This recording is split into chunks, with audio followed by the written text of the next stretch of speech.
भगवान बृहस्पति देव की पूजा अर्चना के लिए बृहस्पतिवार को व्रत करके बृहस्पतिवार की व्रत कथा को पढ़ने अथवा किसी दूसरे स्त्री पुरुष द्वारा सुनने की प्राचीन परंपरा है। बृहस्पतिवार का व्रत करने और व्रत कथा सुनने से स्त्री पुरुषों की सभी मनोकामनाएं पूरी होती हैं। इस व्रत से धन संपत्ति की प्राप्ति होती है, निसंतानों को पुत्र की प्राप्ति होती है, परिवार में सुख शांति बनी रहती है, सभी आनंद पूर्वक रहते हैं। तो आइए सुनते हैं वीरवार की व्रत कथा। प्राचीन समय की बात है, भारत में एक राजा राज्य करता था। वह बड़ा प्रतापी तथा दानी था। वह नित्य प्रति मंदिरों में भगवत दर्शन करने जाता था। वह ब्राह्मण और गुरु की सेवा किया करता। उसके द्वार से कोई भी याचक निराश होकर नहीं लौटता था। वह प्रत्येक गुरुवार को व्रत रखता एवं पूजन करता था। हर दिन गरीबों की सहायता करता, परंतु ये सब बातें उसकी रानी को अच्छी नहीं लगती थी। वह न व्रत करती थी और न किसी को एक भी पैसा दान में देती। वह राजा से भी ऐसा करने को मना किया करती थी। एक समय की बात है कि राजा शिकार खेलने वन को चले गए। घर पर रानी और दासी थी। उसमें गुरु बृहस्पति देव साधु का रूप धारण कर राजा के दरवाजे पर भिक्षा मांगने आए। साधु ने रानी से भिक्षा मांगी तो वह कहने लगी, हे साधु महाराज, मैं इस दान और पुण्य से तंग आ गई हूँ। इस कार्य के लिए तो मेरे पति देव ही बहुत हैं। अब आप ऐसी कृपा करें कि सारा धन नष्ट हो जाए तथा मैं आराम से रह सकूं। साधु रूपी बृहस्पति देव ने कहा, हे देवी, तुम बड़ी विचित्र हो। संतान और धन से कोई दुखी नहीं होता, इसको सभी चाहते हैं। पापी भी पुत्र और धन की इच्छा करता है। अगर तुम्हारे पास धन अधिक है तो भूखे मनुष्यों को भोजन कराओ, प्याऊ लगवाओ, ब्राह्मणों को दान दो, धर्मशालाएं बनवाओ, कुआं तारा बावड़ी बाग बगीचे आदि का निर्माण कराओ तथा निर्धनों की कुंवारी कन्याओं का विवाह कराओ, साथ ही यज्ञादि करो। इस प्रकार के कर्मों से आपके कुल का और आपका नाम परलोक में भी सार्थक होगा एवं तुम्हें भी स्वर्ग की प्राप्ति होगी। परंतु रानी साधु की इन बातों से खुश नहीं हुई। उसने कहा कि हे साधु महाराज, मुझे ऐसे धन की आवश्यकता नहीं जिसको मैं अन्य लोगों को दान देती फिरूं तथा जिसको रखने और संभालने में ही मेरा सारा धन नष्ट हो जाए। साधु ने कहा, हे देवी, यदि तुम्हारी ऐसी इच्छा है तो जैसा मैं तुम्हें बताता हूँ तुम वैसा ही करना। बृहस्पतिवार के दिन घर आंगन को गोबर से लिपना, अपने केशों को पीली मिट्टी से धोना, केशों को धोते समय स्नान करना, राजा से कहना कि वह हजामत करवाए, भोजन में मांस मदिरा खाना, कपड़े धोबी के यहाँ धुलने डालना। इस प्रकार 7 बृहस्पतिवार करने से तुम्हारा सारा धन नष्ट हो जाएगा। यह कहकर साधु महाराज रूपी बृहस्पति देव अंतर्ध्यान हो गए। रानी ने साधु के कहने के अनुसार 7 बृहस्पतिवार तक वैसा ही करने का विचार किया। साधु ने बताए अनुसार कार्य करते हुए केवल 3 बृहस्पतिवार ही बीते थे कि उसकी समस्त संपत्ति नष्ट हो गई। भोजन के लिए दोनों समय परिवार तरसने लगा तथा सांसारिक भोगों से दुखी रहने लगा। तब राजा रानी से कहने लगा, हे रानी, तुम यहाँ पर रहो, मैं दूसरे देश को जाता हूँ, क्योंकि यहाँ पर मुझे सभी मनुष्य जानते हैं, इसलिए मैं यहाँ पर कोई काम नहीं कर सकता। मैं अब प्रदेश जा रहा हूँ, वहाँ कोई काम धंधा करूँगा, शायद हमारे भाग्य बदल जाए। ऐसा कहकर राजा प्रदेश चला गया। वह वहां जंगल से लकड़ी काट कर लाता और शहर में बेचता। इस तरह जीवन व्यतीत करने लगा। इधर राजा के बिना रानी और दासियां दुखी रहने लगी। किसी दिन भोजन मिलता और किसी दिन जल पीकर भी रह जाती। एक समय रानी और दासियों को 7 दिन बिना भोजन के व्यतीत करने पड़े। तो रानी ने अपनी दासी से कहा, हे दासी, यहाँ पास ही के नगर में मेरी बहन रहती है, वह बड़ी धनवान है। तू उसके पास जा और वहां से 5 सेर बेजर मांग कर ले आ, जिससे कुछ समय के लिए गुजर हो जाएगा। दासी रानी की बहन के पास गई। रानी की बहन उस समय पूजा कर रही थी। बृहस्पतिवार का दिन था। दासी ने रानी की बहन से कहा, हे रानी, मुझे आपकी बहन ने भेजा है, मुझे 5 सेर बेजर दे दो। दासी ने यह बात अनेक बार कही, परंतु रानी की बहन ने कोई उत्तर नहीं दिया, क्योंकि वह उस समय बृहस्पतिवार की कथा सुन रही थी। जब दासी को रानी की बहन से कोई उत्तर नहीं मिला तो वह बहुत दुखी हुई। उसे क्रोध भी आया। वह लौटकर रानी से बोली, हे रानी, आपकी बहन बहुत ही घमंडी है, वह छोटे लोगों से बात भी नहीं करती। मैंने उससे कहा तो उसने कोई उत्तर नहीं दिया। मैं वापस चली आई। रानी बोली, हे दासी, इसमें उसका कोई दोष नहीं है। जब बुरे दिन आते हैं तब कोई सहारा नहीं देता। अच्छे बुरे का पता विपत्ति में ही लगता है। जो ईश्वर की इच्छा होगी वही होगा। यह सब हमारे भाग्य का दोष है। उधर रानी की बहन ने सोचा कि मेरी बहन की दासी आई थी, परंतु मैं उसे नहीं बोली, इससे वह बहुत दुखी हुई होगी। अतः कथा सुन और विष्णु भगवान का पूजन समाप्त कर वह अपनी बहन के घर आई और कहने लगी, हे बहन, मैं बृहस्पतिवार का व्रत कर रही थी। तुम्हारी दासी हमारे घर गई थी, परंतु जब तक कथा होती है तब तक हम लोग न उठते हैं और न बोलते हैं, इसलिए मैं नहीं बोली। कहो दासी, क्यों गई थी? रानी बोली, बहन, हमारे घर अनाज नहीं था। वैसे तुमसे कोई बात छिपी नहीं है, इस कारण मैंने दासी को तुम्हारे पास 5 सेर बेजर लेने के लिए भेजा था। रानी की बहन बोली, बहन देखो, बृहस्पति देव भगवान सबकी मनोकामना पूर्ण करते हैं। देखो, शायद तुम्हारे घर में अनाज रखा हो। यह सुनकर दासी घर के अंदर गई तो उसे एक घड़ा बेजर का भरा मिल गया। उसे बड़ी हैरानी हुई, क्योंकि उसने एक बर्तन देख लिया था, एक बर्तन देख लिया था। उसने बाहर आकर रानी को बताया। दासी अपनी रानी से कहने लगी, हे रानी, देखो, वैसे हमको जब अन्न नहीं मिलता तो हम रोज ही व्रत करते हैं। अगर इनसे इस व्रत की विधि और कथा पूछ ली जाए तो उसे हम भी किया कर लिया करेंगे। दासी के कहने पर रानी ने अपनी बहन से बृहस्पतिवार व्रत के बारे में पूछा। उसकी बहन ने बताया, हे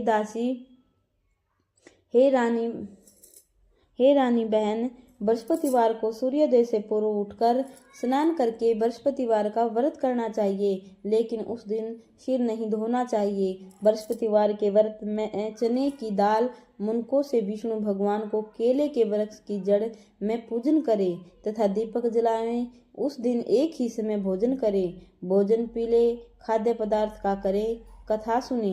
इस प्रकार व्रत करने से गुरु भगवान प्रसन्न होते हैं, अन्न पुत्र धन देते हैं। इस तरह व्रत और पूजन की विधि बताकर रानी की बहन अपने घर लौट आई। रानी और दासी दोनों ने निश्चय कर लिया कि वे भी बृहस्पति देव भगवान का पूजन जरूर करेंगी। 7 दिन बाद जब बृहस्पतिवार आया तो उन्होंने व्रत रखा। गुड़साल में जाकर चना गुड़ बीन लाई और उसकी दाल से केले की जड़ में विष्णु भगवान का पूजन किया। अब भोजन कहाँ से आए? दोनों बड़ी दुखी हुई, परंतु उन्होंने व्रत किया था कि इस कारण बृहस्पति देव भगवान प्रसन्न थे। वे एक साधारण व्यक्ति के रूप में 2 थालों में सुंदर पीला भोजन लेकर आए और दासी को देकर बोले, हे दासी, यह भोजन तुम्हारे और रानी के लिए है, तुम दोनों करना। दासी भोजन पाकर बड़ी प्रसन्न हुई और रानी से बोली, रानी जी, भोजन कर लो। रानी को भोजन आने के बारे में कुछ पता नहीं था, इसलिए वह दासी से बोली, जा तू ही भोजन कर, क्योंकि तू हमारी व्यर्थ में हंसी उड़ाती है। दासी बोली, अभी एक व्यक्ति अभी भोजन दे गया है। रानी कहने लगी, वह भोजन तेरे लिए दे गया है, तू ही भोजन कर। दासी ने कहा, वह व्यक्ति हम दोनों के लिए 2 थालों में भोजन दे गया, इसलिए मैं और आप दोनों ही साथ साथ भोजन करेंगे। फिर दोनों भगवान का व्रत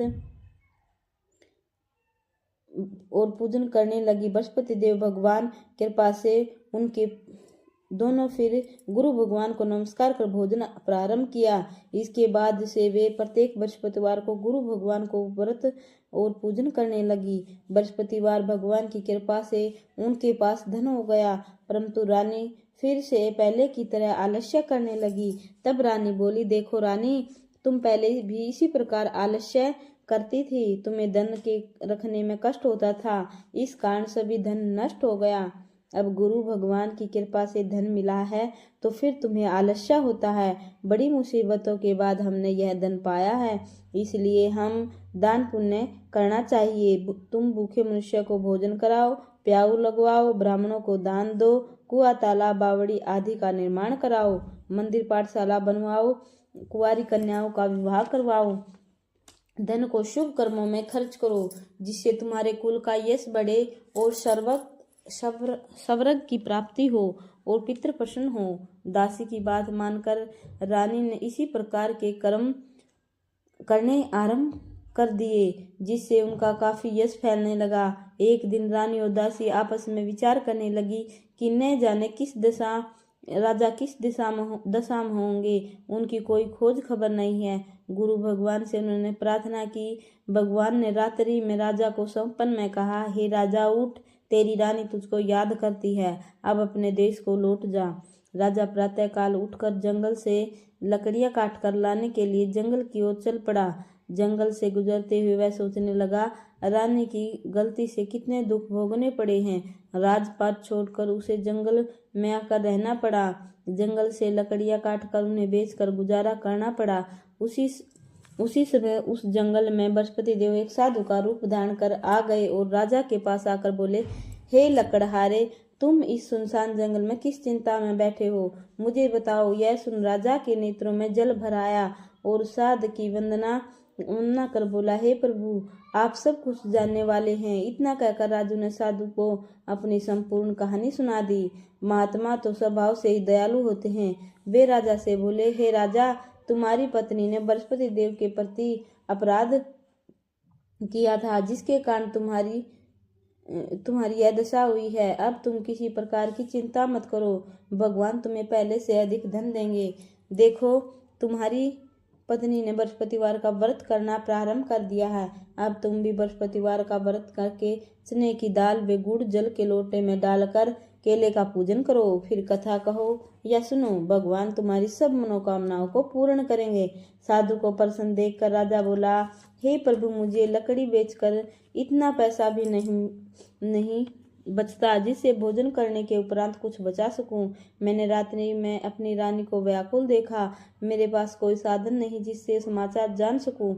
फिर मैं बृहस्पतिवार की कौन सी कहानी कहूं या सुनूं, मुझको तो कुछ भी मालूम नहीं। साधु ने कहा, हे राजा, तुम किसी बात की चिंता मत करो। बृहस्पतिवार के दिन तुम रोजाना की तरह लकड़ियों को लेकर शहर में जाओ, तुम्हें रोज से दुगना धन मिलेगा, जिससे तुम भली भांति भोजन कर लोगे तथा बृहस्पति देव की पूजा भी का सामान भी ले आओगे। लकड़हारा बने राजा ने उन साधु से भगवान बृहस्पति देव की यह कथा सुनकर बृहस्पतिवार का व्रत करके भगवान विष्णु की पूजा की। उस दिन से उसके सभी क्लेश दूर हो गए, लेकिन अगले बृहस्पतिवार को कामकाज में अधिक व्यस्त रहने के कारण उसने भगवान बृहस्पति देव का व्रत नहीं किया।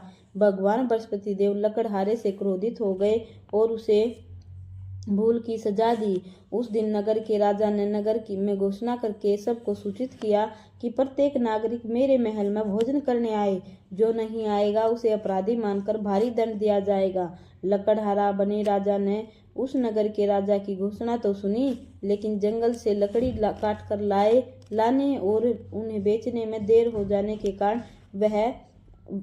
वह समय पर महल में भोजन करने नहीं जा सका। अतः राजा के सैनिक लकड़हारे को पकड़कर महल में ले गए। राजा ने उसे महल के एक कक्ष में बैठाकर भोजन कराया। उस कक्ष में एक खूंटी पर रानी का सोने का हार लटका हुआ था। लकड़हारा अकेला उस कक्ष में भोजन कर रहा था। तभी उसने एक आश्चर्यजनक घटना घटती देखी। देखते ही देखते वह खूंटी हार को निगल गई। थोड़ी देर के बाद राजा ने हार को गायब देखा तो लकड़हारे को कारावास में डलवा दिया। लकड़हारा मन ही मन अपने भाग्य को कोसने लगा। तभी उस जंगल में मिले साधु का स्मरण हो आया। थोड़ी देर में भगवान बृहस्पति देव सन्यासी के रूप में उसके सामने प्रकट हुए और कहा, हे लकड़हारे, तूने भगवान बृहस्पति देव की पूजा नहीं की, इसी कारण तुम्हें कष्ट हुआ है। लेकिन अब चिंता मत करो, बृहस्पतिवार के दिन कारागार के दरवाजे पर तुम्हें कुछ पैसे पड़े मिलेंगे। उन पैसों से भगवान बृहस्पति देव का व्रत करके उनकी पूजा करोगे तो तुम्हारा सब धन जो नष्ट हुआ है, तुम्हारा सब दुख नष्ट हो जाएगा। बृहस्पतिवार के दिन दरवाजे पर पड़े पैसों से चने और गुड़ मंगाकर लकड़हारे ने बृहस्पतिवार की कथा कही तो भगवान बृहस्पति देव ने प्रसन्न होकर उस नगर के राजा को संपन्न में लकड़हारे को कारागार से मुक्त करने को कहा। सुबह राजा ने अपने कक्ष में आकर देखा तो खूंटी पर रानी का हार टंगा हुआ था। राजा ने लकड़हारे को मुक्त कर दिया और उसे धन और आभूषण देकर विदा किया। लकड़हारा बना राजा उस नगर से चलकर अपने नगर में पहुंचा तो उस नगर में कुएं, धर्मशाला, बाग बगीचे देखकर बहुत प्रसन्नता हुई। राजा ने किसी से पूछा कि ये कुएं, धर्मशालाएं किसने बनवाई हैं? सब ने उसे बताया कि ये सब रानी और उसकी दासी ने बनवाए हैं। राजा महल में पहुंचा तो रानी ने उसका भव्य स्वागत किया। तब राजा ने निश्चय किया कि सप्ताह में एक बार तो सभी बृहस्पतिवार का व्रत तथा पूजन करते हैं, परंतु मैं प्रतिदिन व्रत किया करूंगा तथा दिन में 3 बार कथा कहा करूंगा। अब राजा हर समय दुशाले में चने की दाल बांधे रहता और दिन में 3 बार बृहस्पतिवार की कथा कहता। कुछ दिनों के बाद राजा को अपनी बहन की याद आई। एक दिन घोड़े पर सवार होकर राजा अपनी बहन से मिलने चल दिया। अभी राजा नगर के बाहर पहुंचा ही था कि उसने कुछ लोगों को एक शव को ले जाते हुए देखा। राजा को स्मरण हो आया कि आज उसने किसी को बृहस्पतिवार की व्रत कथा नहीं सुनाई। राजा ने उन लोगों को रोक कर कहा, भाइयों, आप सब को ले जाने से पहले मुझसे बृहस्पतिवार की कथा सुन लो। लोगों ने राजा को क्रोधित होते हुए कहा, तुम पागल तो नहीं? लेकिन कुछ बड़े बूढ़े लोगों ने कहा, अच्छा भाई, साथ में चलते चलते तुम अपनी कथा भी सुना लो। राजा ने चलते चलते कथा सुनाई कि सब हिलने लगा। राजा की पूरी कथा सुनते ही सब उठकर बैठ गया। लोगों ने हैरानी से दांतों तले उंगली दबाई और अगले बृहस्पतिवार से भगवान बृहस्पति देव का व्रत करने तथा कथा सुनने का निश्चय कर लिया। अब घोड़े पर सवार राजा चलते हुए किसान के पास पहुंचा। किसान अपने खेत में हल चला रहा था। राजा ने कहा, अरे भाई, मुझसे बृहस्पतिवार की कथा सुन लो। किसान झुंझलाकर बोला, अरे भाई, देख नहीं रहे, जितनी देर तुम्हारी कथा सुनेंगे उतनी देर में तुम्हें पूरा खेत को जोत दूंगा। राजा निराश होकर चलने लगा। तभी किसान के बैल लड़खड़ाकर जमीन पर गिर गए। किसान के पेट में भी जोरों से दर्द होने लगा। उस किसान की पत्नी जब खाना लेकर आई तो उसने किसान से इस बारे में पूछा। किसान ने घुड़सवार की पूरी कहानी सुनाई। किसान की पत्नी दौड़ती हुई राजा के पास पहुंचकर हाथ जोड़कर बोली, हे भैया, मैं तुम्हारी कथा सुनने को तैयार हूँ। राजा ने उसके साथ खेत में पहुंचकर बृहस्पतिवार की कथा सुनाई। तभी बैल उठकर खड़े हो गए। किसान के पेट का दर्द भी तुरंत ठीक हो गया। राजा अपनी बहन के घर पहुंचा तो उसकी बहुत आव भगत हुई। अगले दिन सुबह उठकर राजा ने देखा कि घर के सभी लोग भोजन कर रहे हैं। किसी भूखे को बृहस्पतिवार की कथा सुनाए बिना राजा भोजन नहीं करता था। उसने कहा, हे बहन, क्या घर में कोई ऐसा व्यक्ति है जिसने अभी तक भोजन न किया हो? उसकी बहन बोली, भैया, हमारे घर में तो क्या पूरी नगरी में भी ऐसा व्यक्ति नहीं मिलेगा जिसने सुबह सुबह भोजन नहीं किया हो। तब राजा ने बहन के घर से चलकर उस नगर के बिना भोजन किए व्यक्ति की तलाश की। एक गडरिये के एक घर में उसका बेटा बीमार होने के कारण भूखा रह गया था। राजा ने उसको जाकर बृहस्पतिवार की कथा सुनाई। कथा सुनते सुनते गडरिये का बीमार बेटा बिल्कुल ठीक हो गया। सबने राजा की बहुत प्रशंसा की। एक दिन राजा ने अपनी बहन से कहा, बहन, अब हम अपने घर को जाना चाहते हैं, तुम भी हमारे साथ चलो, कुछ दिन बाद रहकर लौट आना। राजा की बहन ने अपनी सास से पूछा तो सास ने ताने देते हुए कहा, बहू, मायके जाना है तो अकेली जाना, मेरे पोतों को मत ले जाना। तुम्हारे भाई को कोई औलाद नहीं है, कहीं तुम्हारी भाभी मेरे पोतों को जादू टोना न कर दे। दूसरे कक्ष में बहन की सास की बातें सुनकर राजा दुखी मन से अकेला ही अपने नगर को लौट गया। रानी ने राजा से कहा, आप तो अपनी बहन को साथ लाने की बात कर रहे थे, फिर बहन क्यों साथ नहीं आई? तब राजा ने दुखी होते हुए कहा, रानी हम निसंतान हैं, इसलिए कोई हमारे घर आना पसंद नहीं करता। रानी ने राजा को समझाया, हे प्राणनाथ, हमें बृहस्पति देव ने सब कुछ दिया है, अब भगवान बृहस्पति देव हमें संतान भी देंगे। बृहस्पतिवार को विधिवत व्रत करते हुए राजा रानी ने भगवान बृहस्पति देव से संतान के लिए प्रार्थना की। कुछ दिनों के बाद उन्होंने स्वप्न में दर्शन देते हुए कहा, हे रानी, तेरी मनोकामना अवश्य पूरी होगी। 1 सप्ताह बाद ही रानी गर्भवती हो गई। 10वें महीने रानी ने एक सुंदर पुत्र को जन्म दिया। राजा रानी जीवन पर्यंत बृहस्पतिवार का व्रत करते हुए उनके घर में धन की वर्षा होती रही। इस तरह आनंद पूर्वक जीवन यापन करते हुए राजा रानी भगवान बृहस्पति देव की कृपा से मोक्ष को प्राप्त करके सीधे वैकुंठ धाम पहुंचे गए। बृहस्पतिवार को विधिवत व्रत करके जो स्त्री या पुरुष भगवान विष्णु की पूजा करते हैं, भगवान उनकी सभी मनोकामनाएं पूर्ण करते हैं। बोलिए श्री हरि विष्णु भगवान की जय हो।